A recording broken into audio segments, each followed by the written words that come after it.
Greetings, listeners. We hold this story in the highest regard. It's an emotional roller coaster. Please pay close attention to the very end. Let's begin with the story now. As soon as they entered the bar, I knew trouble was ahead. Not that kind of trouble, getting someone whipped in the butt, but more like emotional, I don't want to hear this trouble. They were people I would have considered friends until a few months ago. They would have been fine even if they had just kept quiet when things went to hell. I dropped like a rock when I found out about her affair, making it very clear that they were no longer my friends. They attempted to dispute, of course. They were unwilling to choose a side.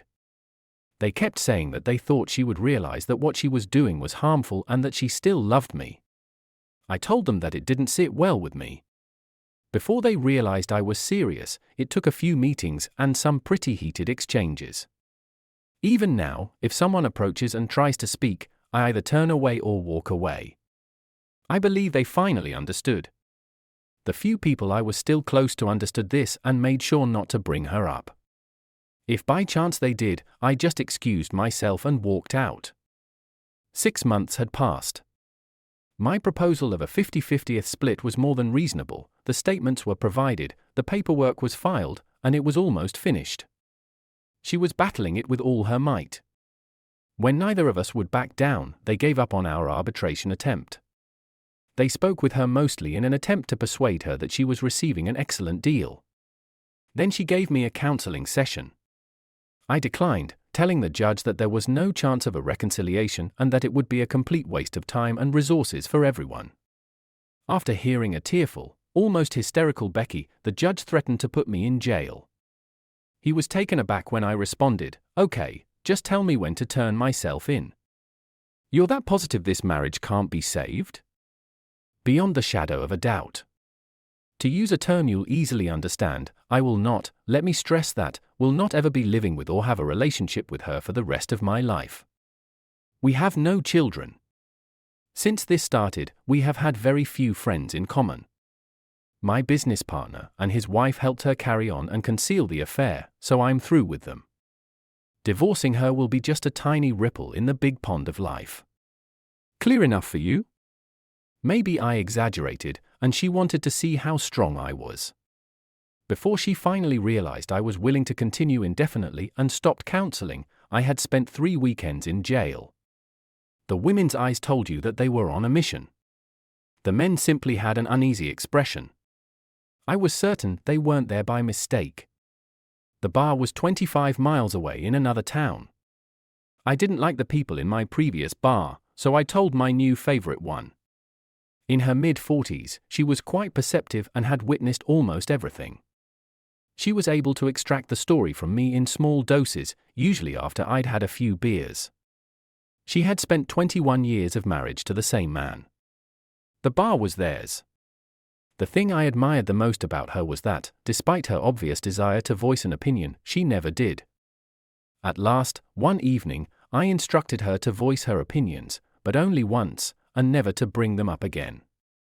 She seized the chance. She simply stared at me for a short while after we were finished. "Obviously, I've only heard your side of the story. It might be fantasy, but I don't think so. You were probably right to leave, but you might want to let her give you her side of the story. I'm sure you've wondered how it all went down the tubes. It might do you some good, it might not. It may make you even more angry. Still, human nature being what it is, it might help you to hear her out. Up to you." End of discussion. The next beer is on me. I adore this woman, my God. A maternal figure who would provide you with unlimited alcohol at a cost, provided you offered her your keys beforehand. The moment they walked in and saw my face turn to stone, she knew something was wrong. "Friends?" she asked, giving them a nod. "Sincerely, I don't know," was my response. "Guess I'm about to find out." She cautioned, "Don't do anything stupid. Just give me a look and I'll run them out of here." It took them 10 minutes to summon the courage to speak. Todd came over to stand next to me. "Hey Jace, how you doing?" "I'm fine." "The family's fine." "Everybody is fine." Cut to the chase, Todd. What do you want? My brief, emotionless speech gave him a little pause. Me and the boys, he said to his two companions, we don't really want to do this, but Becky has them all bummed out, crying over what an a-hole you're being over something she's sorry about and you won't forgive her for. You remember being married? Hell, technically, you're still married, and they won't let it go. So, we found out where you were, and here we are. Will you talk to them? If I say no? Tell them to cram Becky up their collective arses and leave me the hell alone? He blushed a little but continued. It would probably hurt all their feelings, and they'd come after you anyway. Please, Jace. I gave him a moment to think. All right, but remember what I told Jeff and Angela, Bob and Gloria, it still applies. I do this, we're through. Don't bother looking me up again. Understand? I believe he became a little irate. I understand. Man, what a hard bum you've turned into. Now, will you talk to them? Yes. Let me ask you something before you go. If it was your wife screwing around, would you let it go? He smiled at me. That'll never happen. She loves me. Yeah, Becky said the same thing. Still does. Didn't stop her, now did it? He scowled, and I went on. First, go tell Sandy and George what I said, and then have them come over here and tell me they understand. They might not be as box-whipped as you are. Then, tell the girls I'll give them 10 minutes, no more. So they better be sure about what they say right off the bat, because they'll never get a second chance. I figure I'll have time to enjoy another beer by then. I walked away and dismissed him.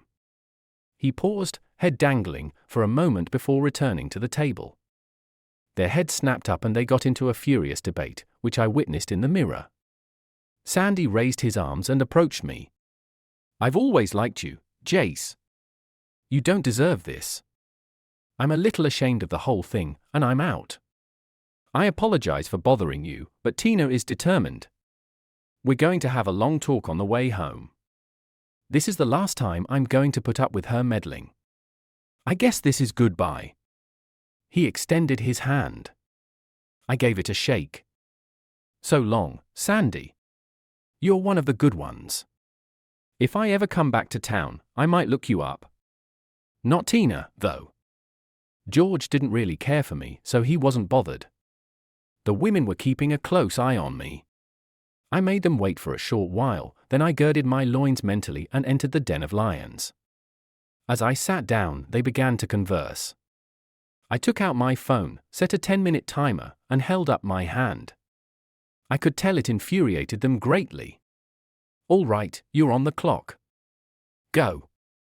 Tina furrowed her brow. Really, Jace? A timer? 9 minutes and 49 seconds, I replied. It took them a minute to realize their mistake and turn to face Carrie. They had been talking over each other. She was supposed to be the spokesperson, it seems. I know this is really none of our business, but...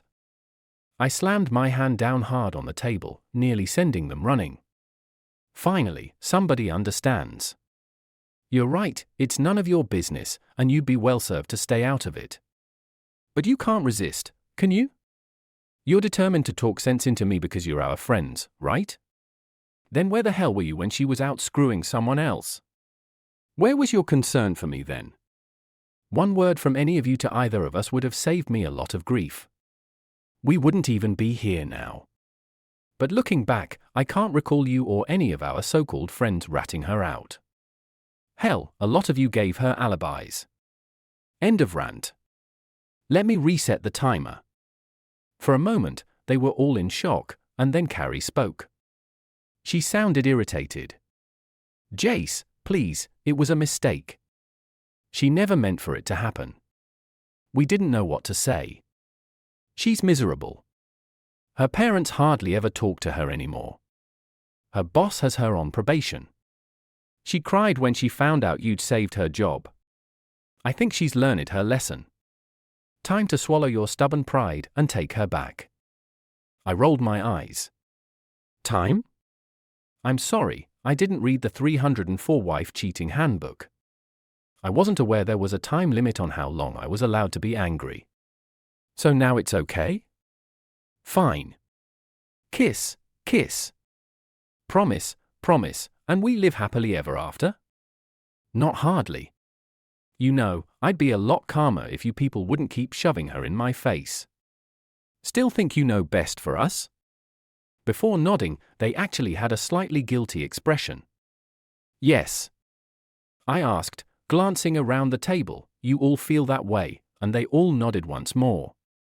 Before I interrupted them, they continued to ramble for a short while. Hold on.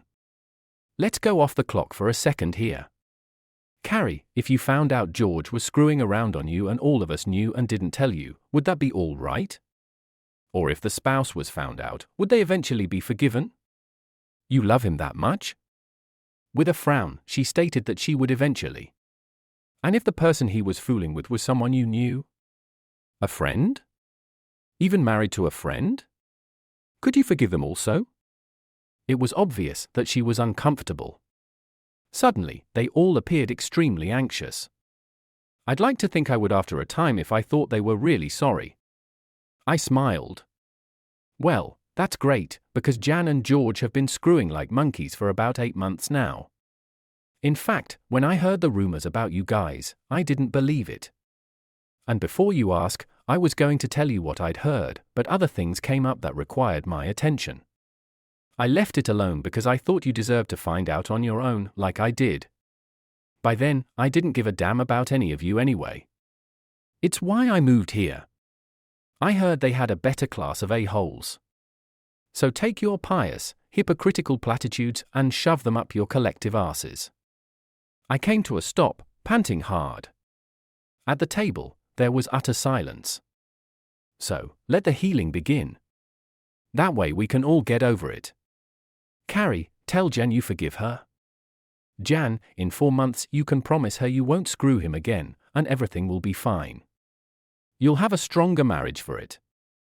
I'm pretty sure that's in a chapter of the cheating handbook somewhere. To catch my breath, I paused. Let's get Todd and George over here too, and do a blanket healing. And Carrie, don't throw too many stones, or I'll have to tell an interesting tale about you and a stripper during your last girls' weekend to Myrtle Beach. Did I mention Becky told tales when she was drunk and we were alone?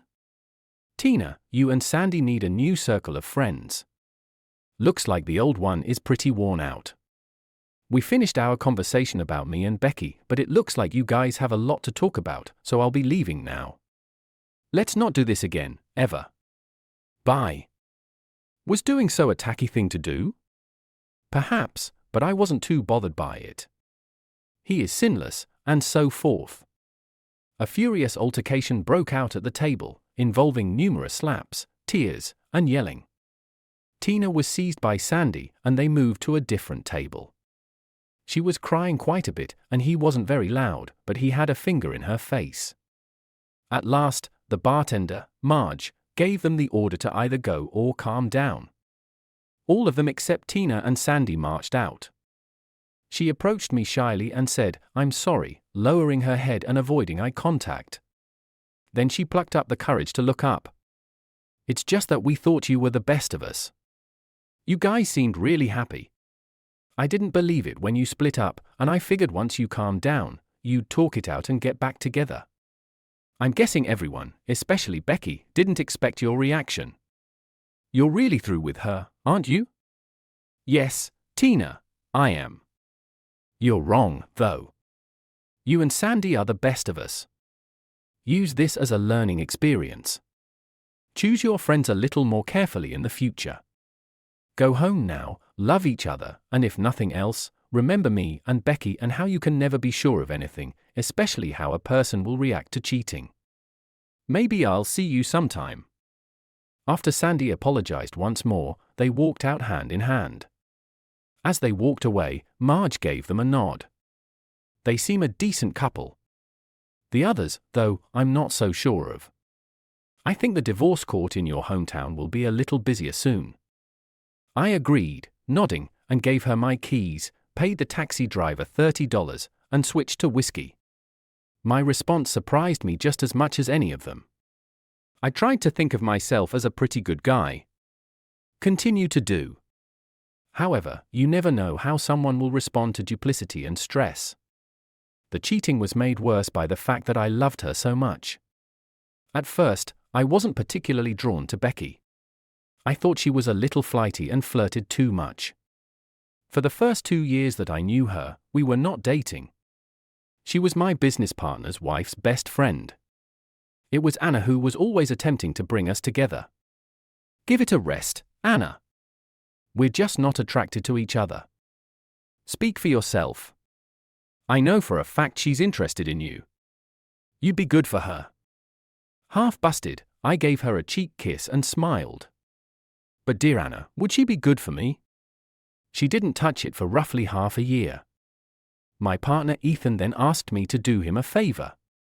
Jace, I hate to spring this on you so late, but all of us, Anna, Becky, and her date, we're going to the theater tomorrow to see Mama MIA star. I know how much you love musicals. Beck and her boyfriend had a big fight and broke up. Would you go with us and keep her company?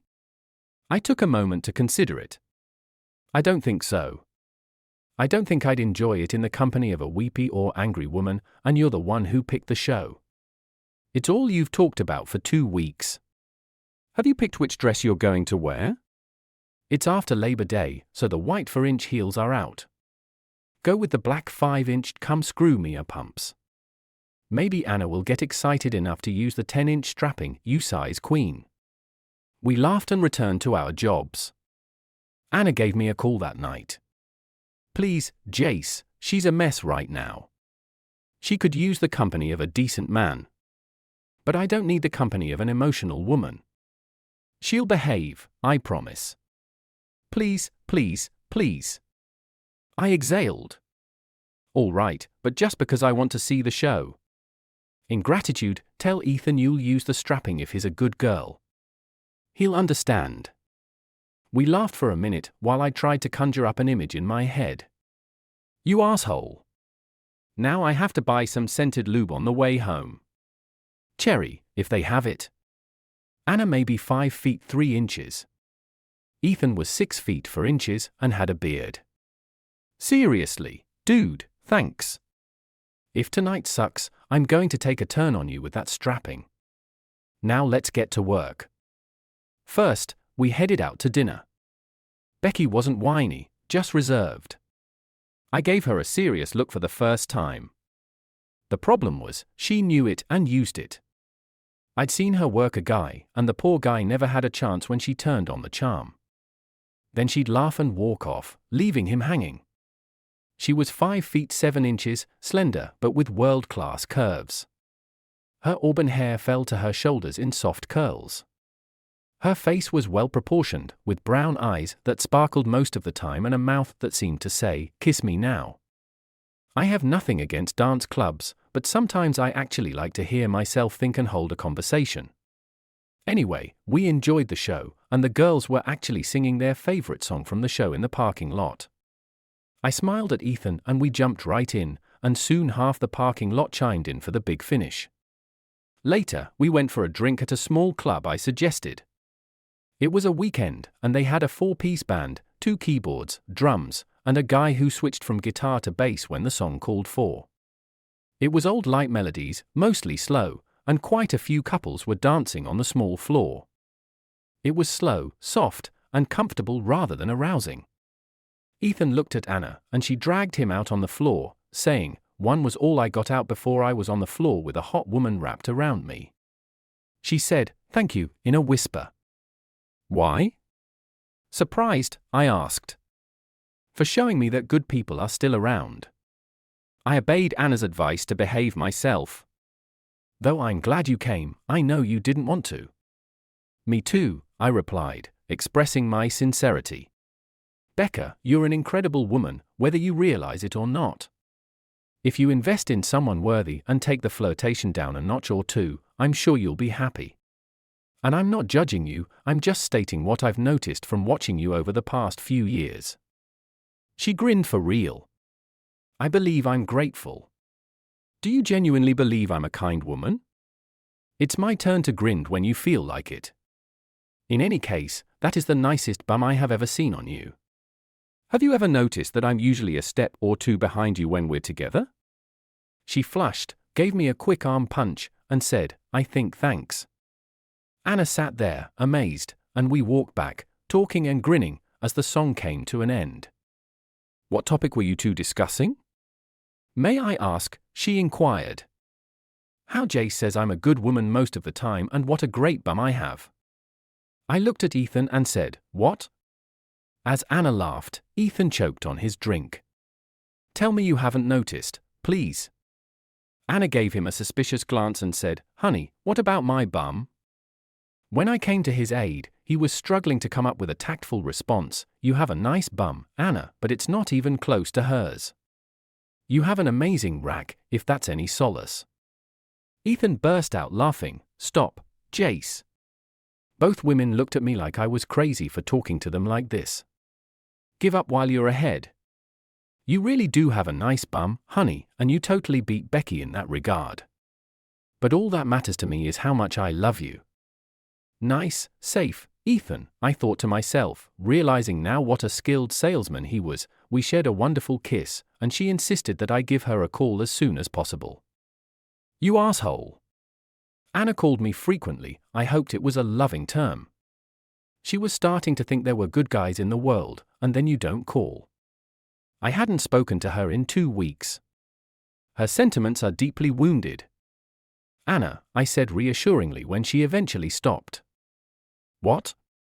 For the past 2 weeks, what has Ethan been up to? You're well aware of his actions. You've been keeping him in the office working on the Jameson account during those ungodly hours. Exactly, I mutely replied. And what had I been doing all this time?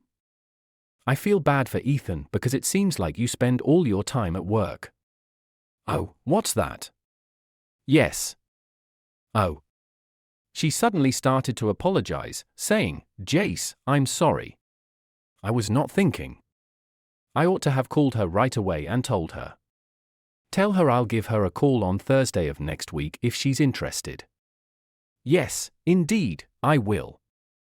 I was not paying attention. Later, I gave my next statement a lot of thought and realized how accurate it was. Calm down, Anna. You are friends with her. Naturally, you want to keep her safe and make her happy. I recognize. I hung up on her while she was still speaking. Gotta go.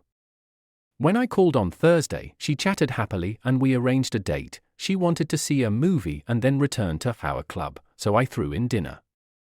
We had an amazing time together. The dancing and dinner were fantastic. The movie was a cheesy tearjerker that some a-hole was making a fortune writing, but the movie was awful. By the time we left the bar, she was firmly under my arm. When I dropped her off, I surprised her by not coming in. She looked disappointed until I told her that Ethan and I would love to, but we have work tomorrow. It's almost over for us. We're putting everything we have into it because this account and another recording will make us fairly safe. I got a really strong kiss, then another, and eventually had to break it off. I think calling her honey'll work the trick. Damn, you know how hard it's going to be working tomorrow thinking about these kisses? I said to her. She chuckled prettily and said, I'm making you support me if I blow this account. You'll do fine. If you think those were great, wait till I bring out the EG game. That wasn't the EG game? I inquired, chuckling even more. No, that was it. I really like you a lot the first kiss. Keep up what you're doing, and you'll get the EG game soon. Now go conquer the business world. Call me soon. The following day, she and Anna surprised us with a home-cooked dinner. Saying, you have to eat right, she brushed past me. We feasted on a feast worthy of a king, and they set the conference table. They then packed and cleaned up. She was bouncing up and down on the conference table when I found her. What are you doing? Stress testing the table. I don't want it to break when we christen it, she stated. Anna joined her, laughing.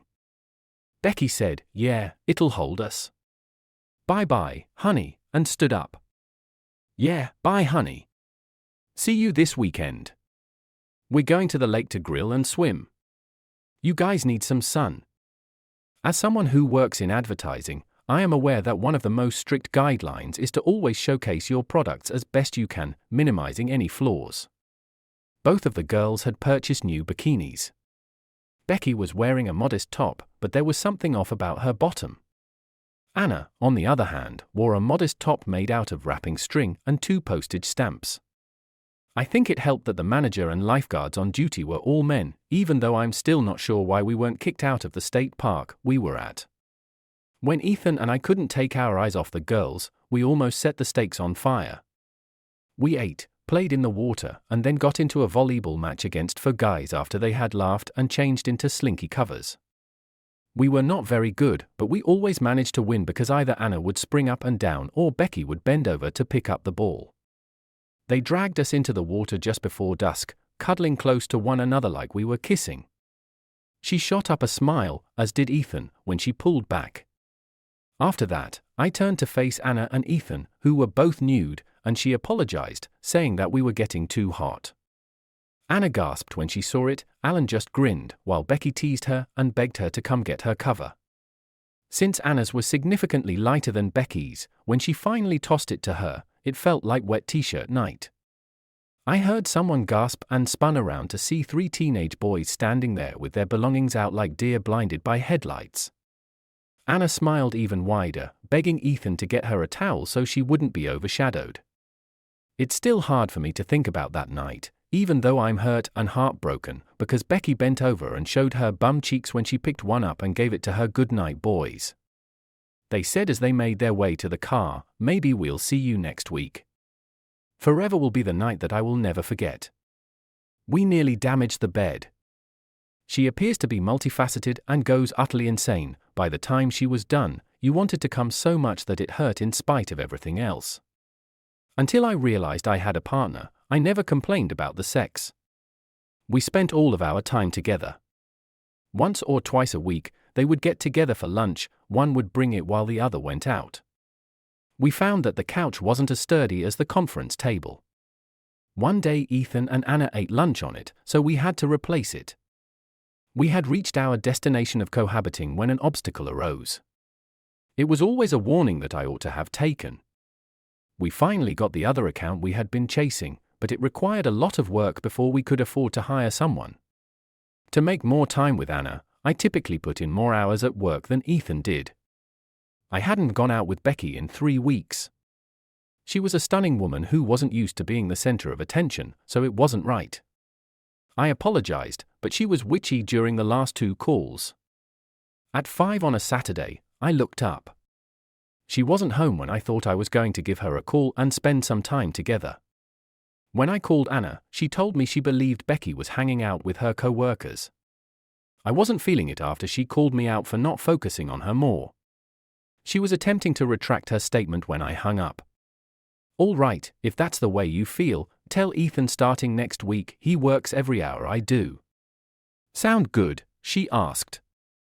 Becky called after 45 minutes. She inquired, "Where are you?"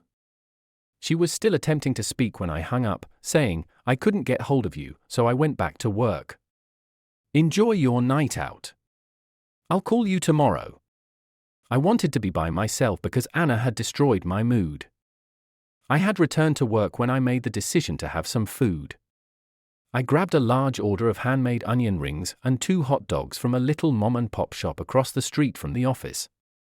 The hot dogs were so delicious that the toppings were dripping all over them. I wouldn't be kissing anyone tonight, after all. Nevertheless, I picked up a few breath mints as I was leaving. I remembered a club Anna had told me about, so I headed home.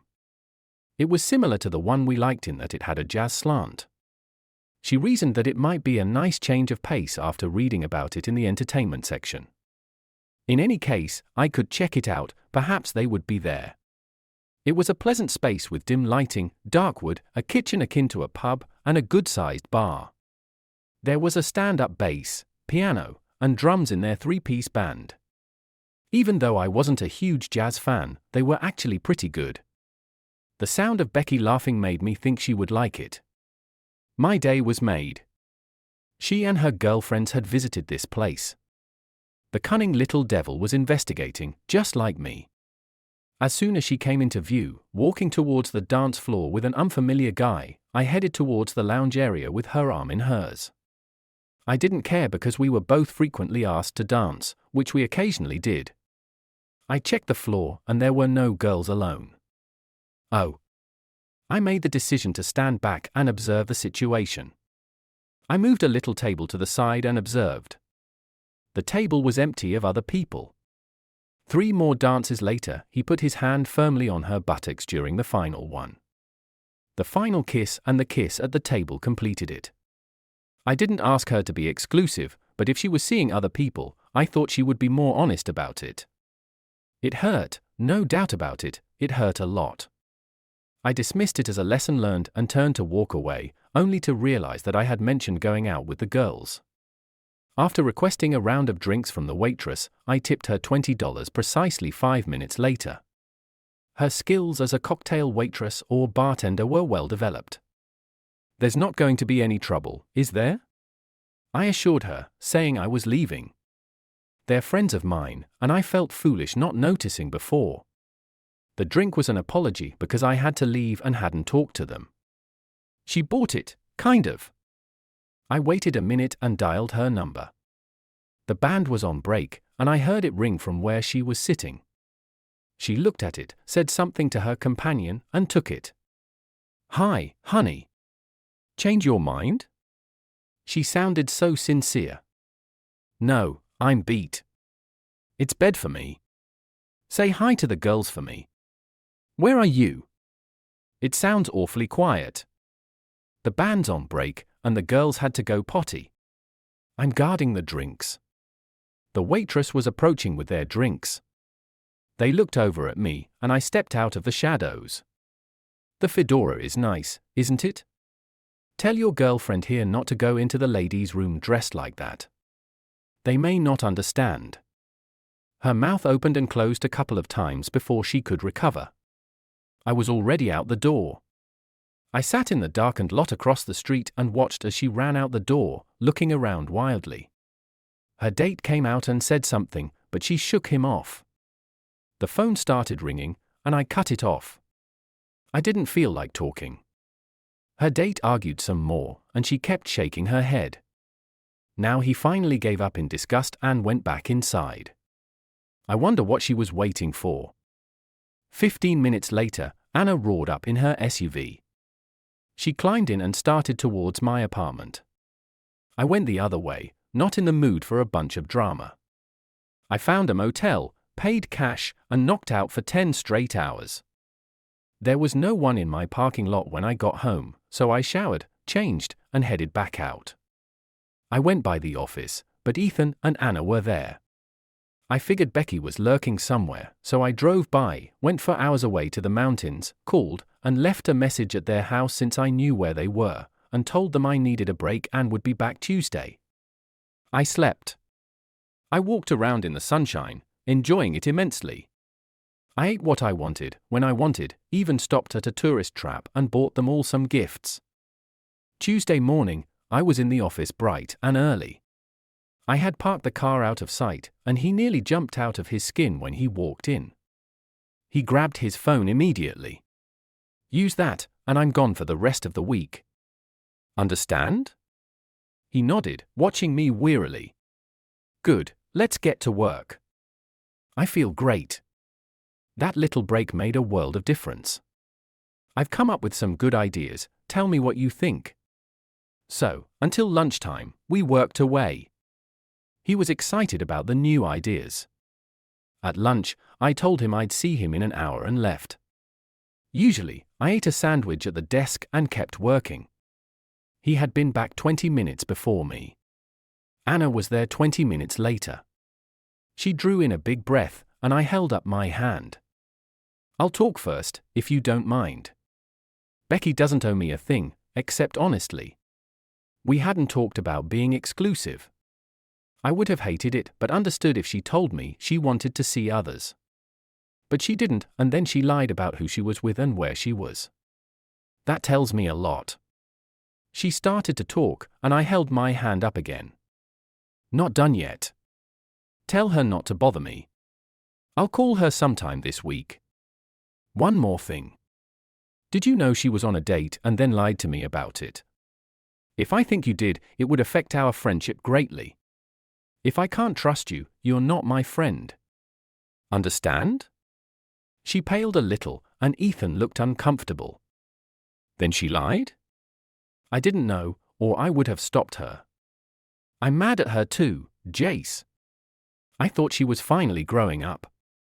I'm as disappointed as you are. I chewed her a new one over it when I asked. What do you mean, when did you chew her a new one? That night she called me from the club, a crying mess. We spent half the night looking and waiting for you. We finally went to my house and crashed for a few hours. Can I at least call her and tell her you're back and we'll talk to her? I sighed mentally. Maybe she was telling me the truth after all. Yes, by all means, call her now. If you want to keep that house and that tank you drive, you need to let us go back to work at 6 on the dot. I told Ethan I was leaving for the day. You're kidding, right? There's lots to do yet, and it'll all be here tomorrow. When we come back, no more killing myself, at least for a while. I left him with his mouth hanging open. The next day, I placed an ad for an associate. Ethan was pissed because it ate into the profits. Fine, I said, I'll pull the ad, but if we do, from now on we're hourly, the salary goes out the window.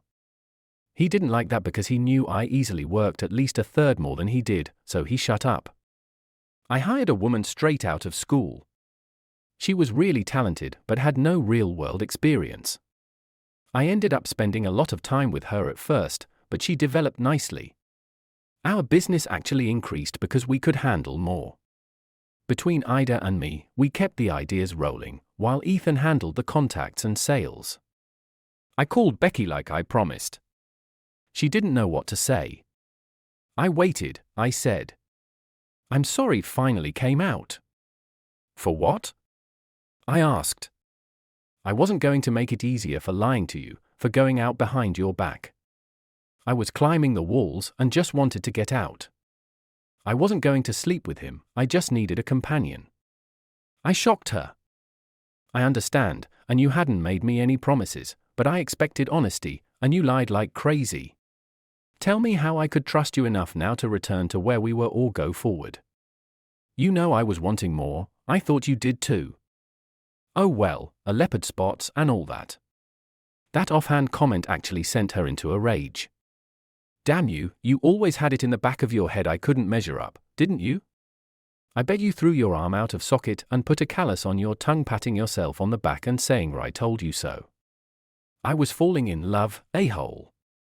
For the first time in my life, I was scared and lonely, feelings I never had to handle. I screwed up. I'm sorry. I said it gently, just above a whisper. I'm sorry too. And I was already in love with you. I hung up to her voice pleading with me to stay on the line. I didn't talk to her for 2 weeks. When I did, I didn't expect what was said. Would you like to go to a club Saturday, maybe eat at that new Indian restaurant before? I was shocked by the anger in her voice. Decided to forgive the poor sinner, huh? My penance over? I hung up gently. I didn't need this. Anna called me. What did you say to her? Asked her out. Silence.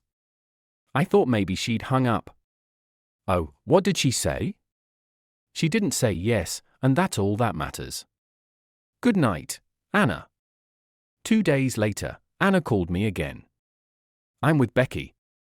If I give her the phone, will you talk to her? Yes, if she'll talk and not rant. Make her understand it's getting easier and easier not to talk to her. So she wants to say something, do it without drama or hysterics. Tell her, then hand her the phone. I heard a couple of minutes of whispering. Jace? Hi, Becky. Jace, I'm really sorry for everything. I'd like to start over, like new. I want you to see me as a new person, not someone that you used to know. Ethan wants to grill Sunday. Will you come over to visit or grill? She gave a little laugh. Ethan would burn concrete if you put it on the grill. Both. I'd like to actually eat. Make your potato salad and it's a date. I will. Thank you, Jace. It took 5 months to get a sense of intimacy back. I dated others, which pissed her off to no end. I told her up front if I couldn't go out with her and why. She bit her lips raw, holding back. When we decided to get intimate, we had the big talk. If we're intimate, it's just us, no one else. Do you understand? Even if you just go out with old friends, if I find out about it from someone besides you, we're over. There won't be any rising from the ashes this time, and I don't intend to be your jailer. I won't be checking up on you, you're on your own. Screw up, and it's all you. She agreed too quickly for my taste. I want you to really think about this, Beck. I'm talking long-term commitment here. Don't give me your answer yet. I need to get tested before we do anything. I don't want to bring anything extra with me. For the first time, she understood. I'd had sex with others. I could see the tears, but she fought them back. All right, honey. I haven't been with anyone since you, but I'll do it too. And I already know the answer. A week later, we exchanged clean bills of health and apartment keys. Sex with Beck was always exciting, but the welcome back sex nearly killed me. I actually fell asleep at work twice. Ethan said something to Anna, and she told Becky to let me rest occasionally so she could keep her house. She agreed reluctantly. I still worked long hours, but not like before. The experience had taught me to prioritize. We had been living together for 8 months when I called her at her job. Can you get off this afternoon? I wouldn't ask, but it's really important. She agreed instantly, so I picked her up, handing her a drive-through bag. Sorry, babe, this will have to hold you until dinner. I refused to tell her what it was about. We drove to a nice neighborhood and pulled into a drive. There was a for sale sign out front and a realtor waiting. Is this your wife? She asked politely. Maybe, I said. I'll know by the end of the day. Becky looked at me like I was crazy. Well, let's have a look, shall we, dear? Really, men have no clue what's really important in a house, don't you agree? Oh, they understand structure, brick, and wood, but they don't have a feel for comfort or possibilities. She kept up her patter as she showed her the house, 3 bedrooms, nice big lot, small patio. Excuse me for just a moment while we confer, will you? She said to the realtor before grabbing me into the living room. Look, honey, a fireplace. She wasn't going to be distracted. She backed me against the mantel. What the hell is going on here, really, Beck? Isn't it obvious? We're house hunting. I don't want to start married life in an apartment. Besides, when we have kids, we're going to need the space. I don't think she heard much past married life before she launched into my arms. I scraped the back of my head on the stone mantel and didn't care at all. Then she cried, then she giggled, then she got serious. Where's my ring? I haven't got it yet. I thought we'd pick it out together. The realtor came looking for us and heard the last. She laughed. What did I tell you, dear? Clueless. I swear, if we didn't guide them, the species would disappear. Are you up to looking at a few more houses? Up for it? She nearly dragged both of us out. I got to sit in the car while they talked, location, school districts, shopping access. I stopped listening after 5 minutes. We looked at for more before we went back to our car. She wanted to look at that one once more. When we got to the living room, she looked at the mantel, smiled, and said, this one. It took a week to do the paperwork. Our business was booming. We had hired another associate, and Ethan was training a new salesman. With the hefty down payment I was able to make, we were able to move in less than a month. Of course, we didn't bring any of our old furniture. Mine, I said defiantly, pointing to the patio in the garage. She laughed and agreed. I spent a little money and installed an outdoor kitchen in the living area, even had a clay oven built. I loved it. We ended up cooking outside 10 months out of the year on a regular basis and sporadically the other 2. Anna was a little jealous, and before we knew it, we had new neighbors a block over. It made it easier to share rides to work. I swear they wore a path in the sidewalk going back and forth. Things went great for 3 years. Anna couldn't have children, so they went through the long, frustrating process of adoption. The patience paid off when they got a set of twin girls, 18 months old. We held a little party to celebrate that turned into a tear fest for the girls while we learned what it was like to watch 2 active toddlers. "Your life is over," I laughingly told Ethan. "No, it's not," he said through obvious tears. "It's just beginning." I was really quiet as we walked home, so was Becky. I stopped at the end of our driveway. "When?" "In 4 months, that way I won't have to carry him or her through the heat of the summer." The neighbors must have thought we were crazy, on our knees in the driveway, hugging and crying right after that conversation. The economy started tanking. 6 months later, Becky's company suddenly declared bankruptcy. She didn't get severance pay, she didn't get her vacation pay, nothing. She was pretty distraught. "Calm down, honey. A lot of people are going under, including a few of our biggest competitors. We're getting a lot of interest from their old clients. I may have to work a little harder, but we'll be fine. And as good as you were at your job, someone will snap you up." The economy got worse, and she never found another job in her field. No one wanted to pay her what she was worth, despite her experience. When they could get an MBA straight out of school for half as much, she fretted, she brooded. She and Anna joined a gym close enough they could walk to, pushing the kids and the strollers. This kept her going for a few months. Never really out of shape, she was like a rock. After a couple of months, she started volunteering for some big causes, hoping she could network a job out of it. I didn't like it because she would be gone almost every other weekend to some charity event or another. But I kept quiet, thinking it was doing her some good. One Friday, she came in at 2 a.m., waking me from a dead sleep. "I got a job. I'm the new assistant event coordinator for the Sloan Group. Tonight was my tryout, and they liked what they saw." She was on an emotional high, and I cuddled her, making the right noises. It had been almost a year, and she still wasn't pregnant. We went to the doctor, he looked over the tests he'd ordered. "You're both fine. Everything is in good working order. There's no reason why you won't be pregnant soon." My guess? It's the stress she's been under because of the economy. Animal birth rates go down if the food supply is threatened or there is an unusually large number of predators in their range. It's the same with women, birth rates are low in stressful environments like war zones, for instance. Go home, practice a lot. It'll happen. But it didn't happen. She came to me the next day during lunch. "Honey, I need you to do something for me." "Sure, baby, what do you need?" She fidgeted for a bit. "I want you to let me go back on birth control for another year. Let me get comfortable in my new job and build up enough time I won't lose it over pregnancy. Just a year, honey, I promise." I was actually a little relieved. The economy was still going downhill, and I didn't see an upswing for quite a while, so I agreed. We were actually doing a lot more work, picking up the slack from failed companies. It was tougher than ever. If we couldn't do it for what they wanted to pay, there was another ad agency just down the street desperate for business.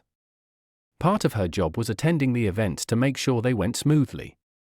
I went when I could, but more and more, she went alone. She told me not to worry, since she was working anyway. As the husband of one of the key players and a business owner, I was sort of expected to contribute to as many of the charities as they represented as possible. We picked out the 2 we thought most worthwhile and committed to them. We even sent someone occasionally to represent the company at the events. Ethan and Anna went a few times, but he was as overworked as I was, so he backed off. The economy was finally starting to turn around. I could see the light at the end of the tunnel. Beck had been at her job for a year and had gotten a small promotion and raise. We started talking about a family again. I talked to Ida and her husband into representing the company at some of the events.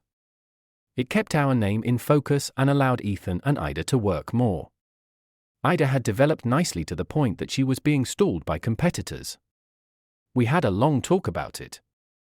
I told her if she got a truly good offer, I wouldn't hold it against her if she took it. She assured me none had made an attractive enough offer to even consider moving yet. I laughed. I noticed she seemed a little down and seemed to be avoiding me unless it was absolutely necessary. I figured she had finally gotten that good offer. I called her in for a little chat. You haven't been yourself lately, Ida. If I've noticed, so has everyone else. Something you want to talk about? Ida was an attractive black woman, tall, striking, usually smiling. If you got past her looks, you discovered she had a steel trap for a mind. She looked down, smoothing her dress, one of her stress signs. I thought a lot about what I'm about to tell you. My husband has been pushing me to talk to you, so here it is. It might not matter, you might already know, if not, please don't be angry with us. I figured this was it, she was giving me notice. She pulled out her tablet, fiddled with it for a bit, and handed it to me. There was a series of photographs of Becky and a man I didn't recognize. There were shots of them laughing, holding hands, kissing, one of them dancing with his hands on her bum. He had her dress eased up until the bottoms of her cheeks were showing, one in a semi-dark room and a fierce lip lock. These were taken over the last 3 events we've been to. I don't think she's realized who I am or that I work for you. The last time she knew I was there, she spoke to me and was extremely professional. Maybe you knew, but I didn't want to be the one to bring it to your attention if you didn't. Please don't fire me. I was in shock. This had to be some kind of gag. I'd go home, and Becky would laugh, all our friends would jump out, and she'd say, "Gotcha," and explain it all away. But I knew. I knew that it was exactly like it looked. I sat for a minute before telling her her job was quite safe and asked if she would transfer the images to my computer and burn me a hard copy. She stood. You didn't know, did you? I'm so sorry. If you need anything, ask. She came round and hugged me, the first physical contact we'd had in all the time we'd worked together. Again, I'm sorry. I am too, I said. Please don't say anything about this. She promised and fled the office, scared of the look on my face. Despite being an idea man, I was stumped. I did what I always did when I approached any problem, I did research. All I had now were pictures from an amateur. I wanted hard evidence. His name was Johnny Walker, and he hated Scotch. I should have been named Jim or Jack, I'm a bourbon man through and through. He came highly recommended to me as one of the best in his business, so I hired him. It only took 2 weeks to get me everything I wanted. We met at a bar owned by one of his friends. There were rooms for private parties, and we used one of those. I didn't want to be seen going into his office or him coming into mine. He agreed totally. I'd even bought a burner phone I kept locked in my desk to use to communicate with him. I know it sounds paranoid, but after all, if it was nothing, I didn't want Becky getting wind of the fact that I had her investigated. It would not lead to good things. It's all here, he said, giving me a small briefcase, pictures, video, interviews with friends and co-workers. Some of them didn't even know she was married, apparently, she doesn't wear her rings at work. They weren't particularly careful. I'm sorry. I handed him a check and picked up the case. He stopped me. You're not going to do anything stupid, are you? Scorched earth, violence? You've been awfully calm about this, and in my business, calm is kind of scary. It's not worth going to jail for. Cut your losses and move on. If you can't forgive her, I'm not going to hurt her or him physically, at least. They both went into it with their eyes open, surely they considered all that could happen if they got caught. I paused, thinking. I'm not going to hide money, make ridiculous demands, play games, and I'm not going to fight to keep her. I should never have to be in the position to have to fight for her, and by her actions, there's nothing to fight for. She broke the marriage of her own free will. I'm just going to walk away. Does that make me a wimp? No, it doesn't. It makes you a man of good judgment, someone calm and logical under pressure, a rarity in these situations. And they probably didn't consider the consequences at all. If you do get a lawyer, I shook my head. I thought I'd wait for the report. He wrote something on a notepad and handed it to me. I work a lot with these three, they're all good. The first is a shark, he isn't happy until blood is spilled. The second is the guy you want if you want to stop a divorce. Not a good choice in your situation. The third guy is your man, he doesn't like drama, likes to keep things as clean and calm as possible while doing his best for your interests. If you don't have anyone lined up, give him a call, mention me, and you get a discount. He walked to the door, turning. He gave me a few more words of advice. If I were you, I wouldn't watch the DVD or look at the pictures. It won't help your case, and it will burn memories into you. It will take years to erase. Same with the report, you already know all you need to know. However, read the contents of the red envelope, there's some pretty interesting information about your friends and their knowledge of her affair. In your instructions, we won't turn the phone tap off for another 2 weeks. Again, I urge you not to listen to them. Call if you need anything else. I took the case to my office, extracted the red envelope, unlocked the case, then locked it in the bottom of my file cabinet. I took his advice. For right now, I did call the third man on the list and set up a consultation. Paul Whitfield ran a small 3-partner office. The offices were in an old building that still had the ornate moldings with high ceilings and dangling fans. He saw me looking and grinned. We own the building. I insisted we keep the fans, they give the place character. I liked him instantly. He warmed up during the meeting, and when we were done, I had a divorce lawyer I felt I could trust. He approved of the amicable split, said he could do better on the settlement. This wasn't a no-fault state, but it should make it easier for everyone if she didn't fight. Think she will? I have learned recently that I have no idea what she is thinking or doing. When can we file? Thursday or Friday, whichever you think is best. I thought about it. Can I have it done on a Saturday evening? He looked at me. This isn't going to stray into getting stupid territory, is it? I grinned for the first time. Probably hold off until Monday, serve her then. She should be home by 7, not at her office. No, let her keep a little dignity. Besides, if she's fired, wouldn't I have to support her? Smart man. He grinned and shook my hand before going back into lawyer mode.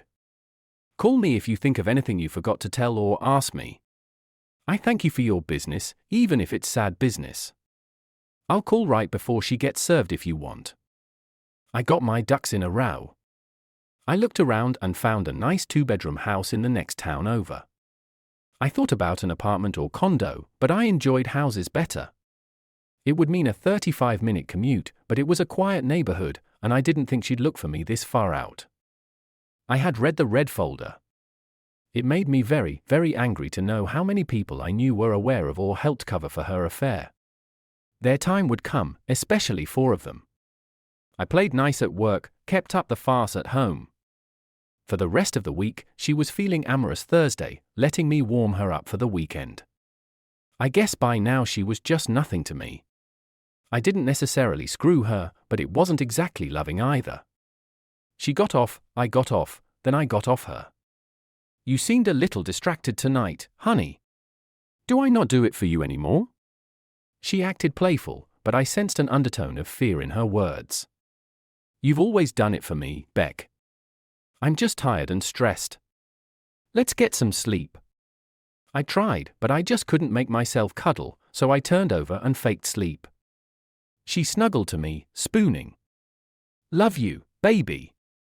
I didn't answer, still pretending to be asleep. I think she could tell I was faking, but she didn't say anything. In the end, I just couldn't stand it, straying right into what Paul called stupid territory.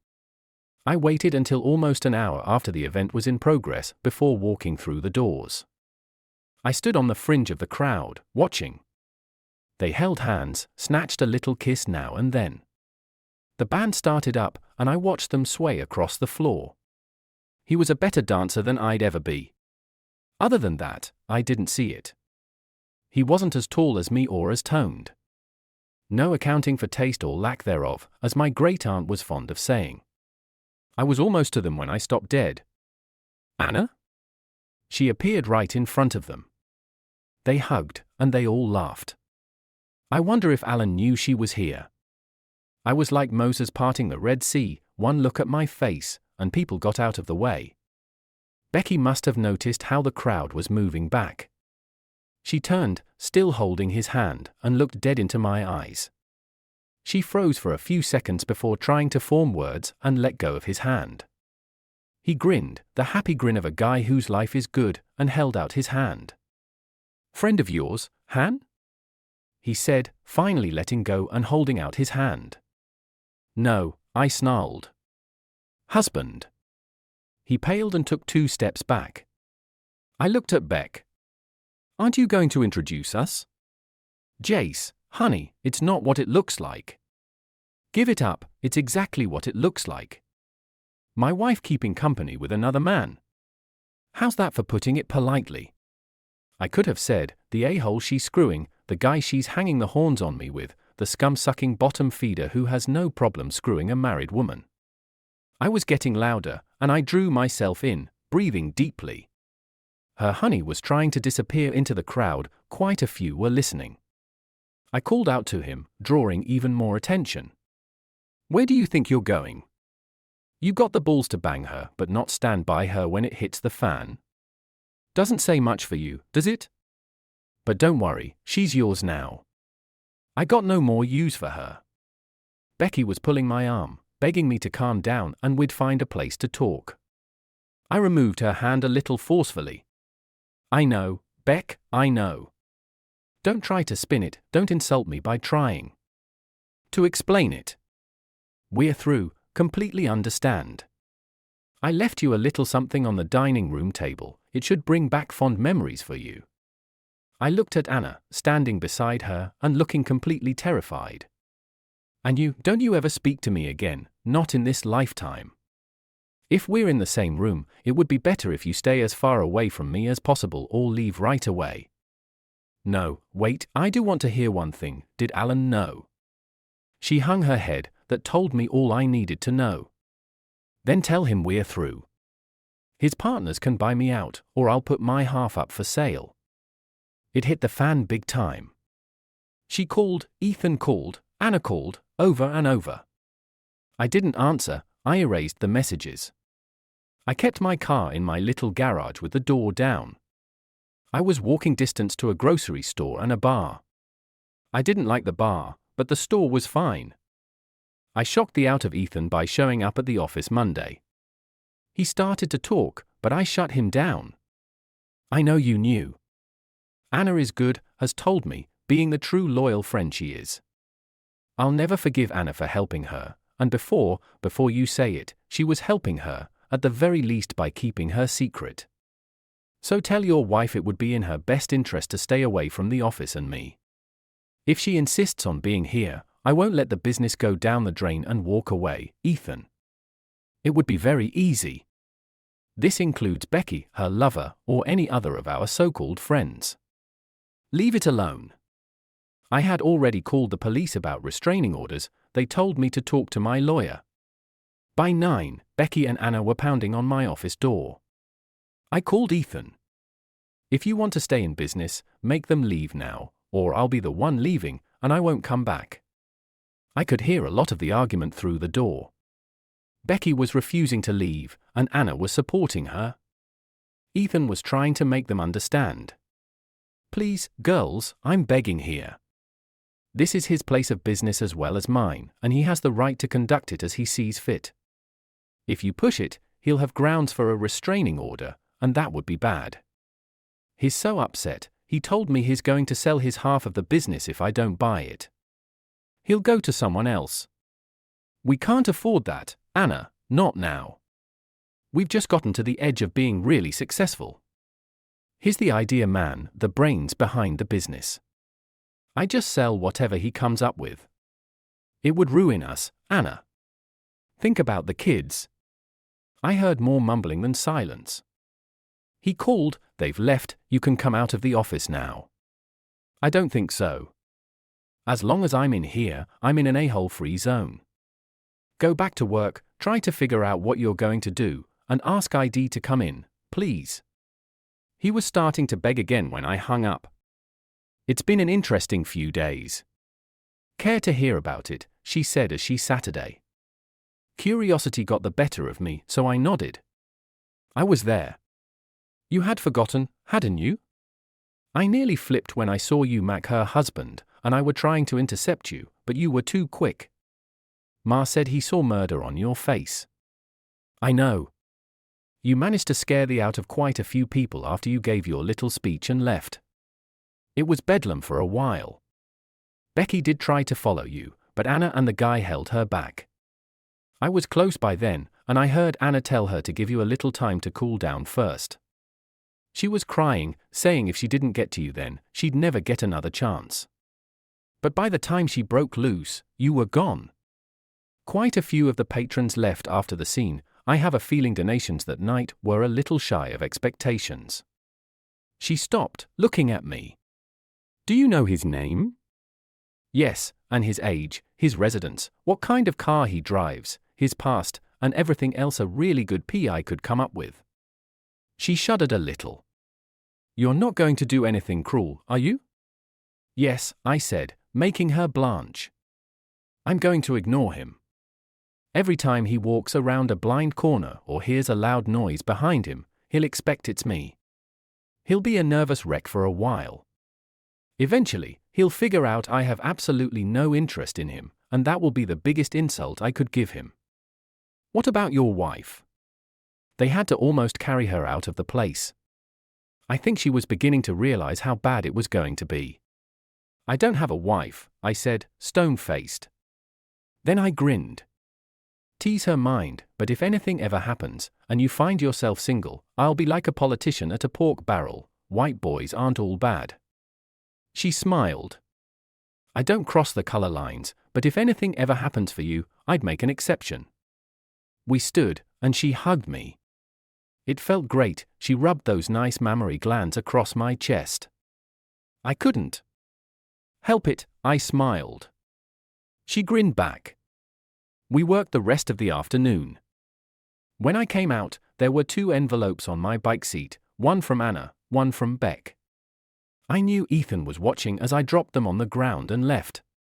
I hadn't got a block when I saw a familiar SUV behind me. I laughed into my helmet, let the chase begin. I was on my Yamaha Roadstar 102, in a V-twin power, my one nod to success. It was 2 years old. Ayo, I'd gotten a really good deal on. Beck loved it, and we spent many an afternoon just tooling around, exploring, keeping them close. I suddenly made a right turn on red. There were 2 cars behind and stuck. I whipped into a parking lot 3 blocks down, waited until I saw them zip by, and went back the way I'd come. They were probably still driving around in circles. When I pulled into my garage, I carried the burner phone I'd gotten with me and left my regular phone locked in my desk drawer. I still used it for business. I'd screen and delete everything but my customers and lawyer. Beck finally sent a registered letter, which I signed for, then sent back to her unopened. My lawyer did all my talking. She's a firecracker, he said, and sure knows a lot of colorful words. She was living in the house, and I was making half the payment. I directed Paul to tell her it would stop 6 months after we divorced, in which time I hoped to sell it or she could buy me out. I knew that would never happen. She simply couldn't afford it. She refused to get a lawyer. Paul shrugged. She isn't required to, but you can bet at the first hearing the judge will strongly suggest she get counsel. That will be the first attempt to drag it out as long as she can. Get to you, she's not going to let go. I saw it in her eyes. I'm all right with racking up the billable hours, but at some point, you need to talk to her or just say the hell with it and withdraw the petition. He saw the look on my face and held up his hands. I didn't say go back to her, just do what you're doing now and ignore her. It may take a while, but eventually, she'll get tired and agree to the divorce. Let's give it until the actual hearing, maybe she'll realize she's pissing in the wind and be reasonable. You really think so? I felt a faint ray of hope. Nope, he said, grinning as he walked me out. She got her friends to intercede for her. Bad idea, really, really bad idea. Word got out about my reactions, and most of them understood it was a forbidden subject. Then her mom took up the banner. I'd always liked her, and I told her if she needed anything, help in any way, I'd be insulted if she didn't call me.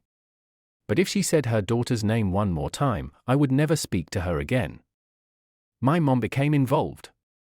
I tried to make her see things as I did, it didn't even slow her down. I left and didn't return for 3 months. She stared right back, trying to get me to be reasonable. I left, and she called me 2 weeks later, crying, and promised to never bring her up again. I think she got it. Now she was going with the sad, I'll suffer in silence, but you know I'm right look. It wasn't working for her.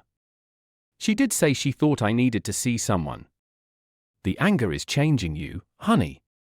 Not for the best. You need to get your balance back for your own well-being. I thought about that for a while. I tried to compartmentalize, keep it separate from the rest of my life. I never could get it to work. It was the worst when I saw Anna. She still came occasionally by the office. She knew better than to say anything, she could see in my eyes what I thought of her. She and Alan were not doing well, they were stressed trying to figure out a way to save the business. Ethan tried to talk about it once. I actually listened, calm enough now to be curious as to what they could possibly say that would justify their cheating. Please, Jace, I'm begging you here. If you pull out, we both know I'll be out of business in 6 months. I've worked as hard as you to make this a success. I'll lose everything, the house, the cars. I have children, remember? I need to provide them with the best quality of life possible. Instead of calming me, it just made me angrier. Really? You're using the kids as a bargaining chip? Tell me something, did you even remotely consider how I might react? My best friends in the whole world were helping the love of my life screw me over. You should have considered the ramifications before you got involved. Maybe if you'd remember the last time she did something like this and my reaction, then when we weren't married or even seriously committed, you would have spoken up. Were you thinking about the kids while you were lying to me? He flushed and looked really, really angry. Goddamn it, it's time for you to get over yourself and think about the harm you're doing here because your feelings are hurt. She cheated on you. I'm sorry. I shouldn't have allowed Anna and myself to get involved. I was trying to protect you. Do I need to kick your bum to get you to understand? Wrong thing to say. You wanted to protect me, then why didn't you read Anna the Riot Act, tell Beck she was making a serious mistake, threaten to tell me unless she stopped? I think you weren't worried about me at all, but were more worried about the business. This cash cow has mooed her last, Ethan. You're good at what you do, you'll find a job pretty easily, especially now that the economy is rebounding. You may not have the quality of life you have now, but you'll survive. Anna could actually get a job for a while to help. It might give her a shot of reality she needs. And as far as kicking my bum, you don't have any idea how part of me wants you to really try. My mom says I need to release some of my rage. Pounding the dog out of you might go a long way towards doing that. Now, if you're done, get the hell out of my office. Go work on your resume or something. Like I said, Ethan is 6 feet 4 inches, and I just barely made it to 6 foot, and he outweighed me by 60 pounds. But the thing he didn't have was rage. He grabbed me, spun me around, opening his mouth to say more. I didn't give him a chance, swinging instantly. I gave it everything I had, putting all the pain and rage I had into one punch. It landed right between the eyes. He went down like an imploded building. I stood over him, rubbing my knuckles. I believe we're done here. Let yourself out and don't ever come back into this office unless I ask you to. The door had been open, and Ben, our new salesman, was standing there with an open mouth. I think I'll work from home the rest of the day, Help him up, will you? It was 2 days before I went back. He'd been treated for a concussion, and he looked like a raccoon with 2 black eyes. From then on, we communicated by email. The punch scared me, and Mom was right. I did need to see someone. Kathy Grimes was one of the best in her field, according to what information I could gather. It was 2 weeks before she could see me. My age, roughly pretty, ultimately professional with a warm manner and disarming style. Judging by the pictures on the wall, she was happily married with 2 preteen children. Nice-looking kids, I said, looking at the pictures. She smiled, thanks. Do you have any? No, I sighed. Don't think it'll ever happen for me. Oh, in this business, I've learned to never say never. You're fairly young, there's plenty of time. Sit, she said, gesturing to the chair. Her office looked like a living room. In one corner was a table, plain wood like you'd see in millions of kitchens in the country. The seats all had cushions for comfort. Table, good choice, she smiled. I find it's more relaxing in the long run. She put a pitcher of water, a coffee carafe, and a plate of cookies on the table before sitting down. Homemade oatmeal raisin from a secret family recipe that you can only get from the top of the oatmeal box. Water or coffee? After she poured the water, she got down to business. First off, tell me exactly why you wanted to see me and what you hope to accomplish by the end of these sessions. I'm having a stressful time in my life right now. It's giving me anger management issues. I'd like you to help me focus to get over the anger. I'm tired of the way I am now, even I don't like me much. Well, that's pretty simple. Now the big questions, what made you so angry? Can it be rectified? Do you want to rectify it or move on? For the next 90 minutes, I talked about my history before and during the courtship, marriage, and beyond. How much I had loved her, how deeply she had hurt me. She listened, made notes, interjected with a question now and then. By the time I was done, the session was over. Well, you've given me a lot to digest. I'll be reviewing the tapes before the next session, same time next week, all right? And if you feel the rage build up beyond reason, call me. I'll try and work you in. Would you like me to prescribe something to calm you? Thanks, but no. See you next week. I had been going for a month and was actually feeling better when she asked me if she could make some observations. You're a nice man, Jace, in a not-so-nice situation. You've been terribly hurt, the level of cheating you feel is enormous. That's why you react so strongly when your wife is mentioned. I see this sort of thing all the time, and I've never seen a deeper sense of cheating. It's eating you up, and you don't know why. My opinion? You still love your wife. She held up her hand before I could speak. That doesn't mean you want to go back to her. The fact that all your friends seem to support or turn a blind eye only compounds the situation.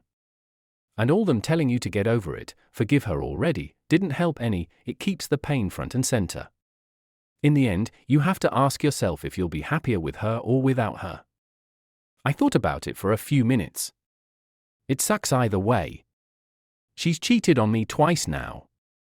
If I take her back, despite any promises she makes me, she'll have it in her head if she screws up again, I'll just forgive her again. I'm not willing to take that chance. I couldn't go through it again. I paused, and she waited. So I guess we're over. I still love her, but love isn't the issue here, trust is. I can't ever see a way to trust her again, and that says it all. And all our so-called friends? I can understand a little reticence, it would be a terribly awkward conversation. But the ones who helped her, the ones who gave her alibis and kept her secret? They're dead to me. Looking back, I realized they were mostly her friends anyway. I think you know by now I've always been pretty much a loner. I like people, but I don't have the need to surround myself with them all the time. There's a song lyric, being alone doesn't mean I'm lonely. That's me. She was nodding. That's consistent with my understanding. My opinion, if you want it, is to go ahead with the divorce. But, and I can't stress the importance of this, you need to talk to her. As long as you don't, she's going to hold hope that she can get you back. Tell her why that will never happen. If you can make her understand, she may stop fighting the divorce. You've told me how you fought counseling, but you seem to the point now of being calm enough to consider it, especially if it gets you the results you want quicker. I can set up a few joint sessions with her if you like, act as a referee. Your choice entirely, but that's my expert opinion. I thought about it for a while. I was tired, it needed to be over. Maybe if I went to counseling with her instead of fighting it, she would finally understand and let us move on. Think she'll come? I asked. She nodded. I'm almost positive she'll see it as a chance to finally state her case and get you back. I'm warning you now, though, it could be pretty painful. I told her to set it up. I've been in pain since I found out. I'm pretty sure a little more won't kill me. The sad part was I knew she still really loved me. I knew because I listened in on her phone conversations for the next few weeks before I allowed Johnny to remove the taps. The first days after we split were mostly her calling me. The messages I didn't listen to on my phone, I got to hear anyway. Most were tearful entreaties for me to talk to her, to let her explain. After about the first 50, it was down to one sentence: please talk to me, Jace, please. The conversations with her friends were pretty interesting, especially Anna. God, we really screwed up, didn't we? Yes, we did. I don't know what I was thinking, Anna. Why did I do it? She actually giggled. You did it because it was fun. You're a classic cake eater, honey, thinking you could have them both and he'd never find out. I never thought he'd find out, either. I'm sorry Ethan found out, but I knew he'd never tell. He needed Jace too badly. Hell, we all need him. You know he's trying to get out of the partnership, don't you? Says if we do it in our private life, wonder what he was up to in the business. We've got to get to him, get him back on board, we've got to fix this, Beck, the question is how. I see a long period of bum kissing in our future, Becky. Becky was sobbing quietly. I don't think there's enough bum kissing in the world to fix this one, Anna. He's really pissed. He left me a folder, pictures, interviews. You'd be amazed how eager some were to throw me under the bus. I can't believe how arrogant we were, some of her friends were no better. Most talked to her about strategies to get me in the same room with her, right up to and including kidnapping. Most promised to talk to me and their reports afterwards were entertaining. One woman chewed her out pretty bad. I'm done, he almost took our heads off, and the sad thing is, we deserved it. He asked my husband if I was all right with you having an affair and actually helping you cover it and give alibis. What was I doing when he wasn't around? I'm still kissing Jack. He's really pissed. I'm pretty sure you're toast, Beck. I know we are. I wouldn't ask any more of us to talk to him. Sorry, Han. The a-hole actually called her 3 times, she hung up on him the first time, but the next 2, right before I turned the taps off, were enlightening. Don't hang up, Becky, we're in serious trouble here, we need to talk, our jobs are in the balance. You think I give a damn about the job, Greg? The worst thing I ever did in my life was go to work for you. I could hear the irritation in his voice. Come off the high horse, girl, you practically begged for this job. And it might have been my idea to fool around, but you didn't hesitate once the subject came up. Speaking of that, want to get together? Hune, not coming back, and you know it. The look in his eyes that night scared the hell out of me. We could console each other. He'd never know, she exploded. That's what we thought the first time, remember? How'd that work out? And if Hune that pissed now, what do you think he'd do if he found out? No means no, Greg, never again, calm down. It was just a thought. I have to go in front of the board of directors next week, word of our little escapade has gotten back to them. You'll probably get a call too, we need to decide how to spin this. She actually laughed. Spin this? If they ask, I'm going to tell them the truth.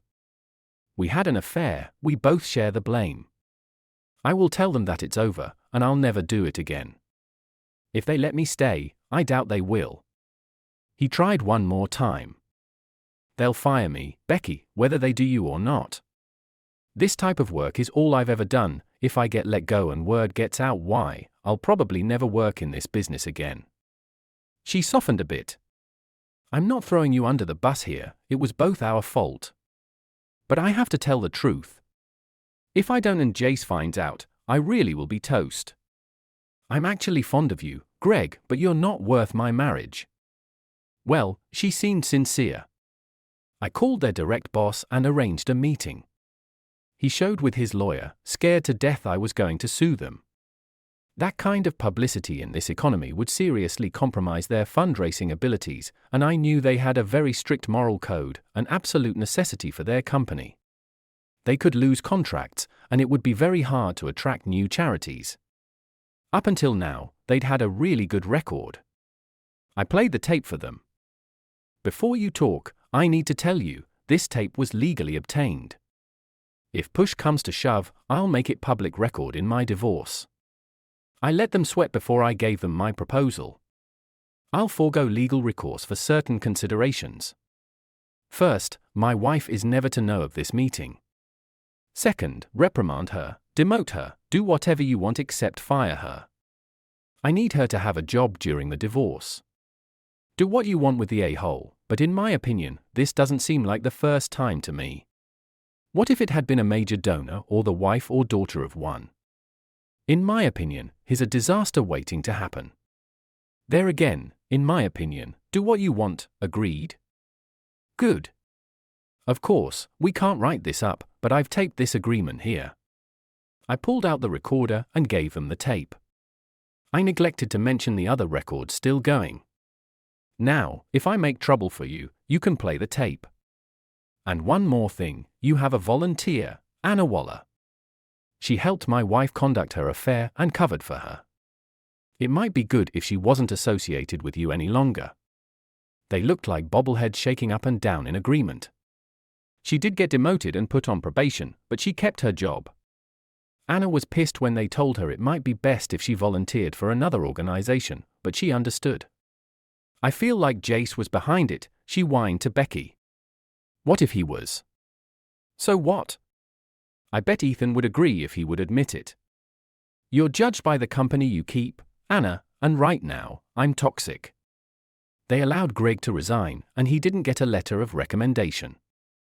I have no idea where he ended up, but he gave Becky a goodbye call. They canned me. Oh, it was polite, but I'm gone with no recommendation. I guess this is goodbye, she seemed sympathetic. I'm sorry, Greg, but we brought it on ourselves. At least you're not married. There was silence for a second. Actually, Beck, I am. She's in service in a not-so-nice place right now. She rotates home in 3 months. You a-hole. How could you do that to her? At least Jace is home out of danger. I agree, I am an a-hole, but I was lonely, horny, and you were agreeable. I'm sorry about all this. You're not going to tell her, are you? No, I have no way of contacting her. But even if I did, she doesn't deserve what I'm going through. Love her hard when she gets back and don't ever repeat this mistake, I promise. I'm so sorry how it all turned out. I hope you get him back, you're a hell of a woman, Becky. Goodbye, she cried into the phone for several seconds before hanging up. I thought about trying to contact his wife, but in the end, I didn't. She probably needed to know, but if he ran true to type, she'd find out soon enough. Kathy got in contact with Becky, and she jumped all over the chance to talk to me. At her suggestion, she went to 3 sessions alone first. I think Kathy was trying to prepare her, but she was too stubborn to see it. The big night finally came, the first session. I figured she would try to ambush me, so I made it a point to be there 30 minutes early. Becky was really surprised when Kathy collected her from the waiting room and found me already there. Jace, she cried, trying to hug me. Kathy imposed herself between us. Becky, for this to work, you have to give him his space. He's already made it clear he doesn't want any physical contact. If you don't follow the rules I've laid out, he'll leave, and he won't come back. Understand? It took her a few minutes, but she gathered herself and sat down at the table. Becky, listen to me. I know you have things you want to say, and so does Jace. Remember, be calm, be clear, and avoid dramatics. Would you like to go first? She nodded, and we waited.